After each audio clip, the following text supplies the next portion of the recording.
Përshëndetje miq, kjo është rubrika më e re televizive Karavidhet e Kombit. Pikërisht sot që Partia Socialiste dhe Partia Demokratike, dy partit më të mëdha që e kanë kthyer politikën shqiptare në një pronë të tyre, kanë nxjerrë listat e kandidatëve për deputet.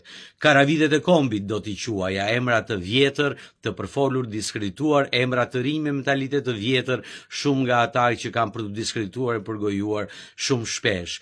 Karavidhet e Kombit duhet të quhet sot, pikërisht data e sot me një ditë e zezë në historinë shqiptare, ashtu si dikur me këtë titull Shefqet Musarai përshkroi politikanët e dikurshëm që tradhtuan vendin, edhe këto janë karavidhet e Kombit që do t'i marrim një më një në këtë rubrikë të re speciale të rrjeteve sociale. Ju përshëndes të gjithëve dhe argëtohuni duke parë emrin e këtyre karavidheve. Do bëjmë dhe quiz dhe një renditje se kush është më karavidhja, si nga Partia Socialiste apo nga Partia Demokratike. Ju përshëndes të gjithëve dhe mos u mërzisni se mbase shqiptarët kanë arritur të reflektojnë, kanë arritur të kuptojnë dhe nuk do vazhdojnë të besojnë më këtyre qenërive që kanë drejtuar dhe kanë kthyer politikën në 34 vjet si një pronë të tyre.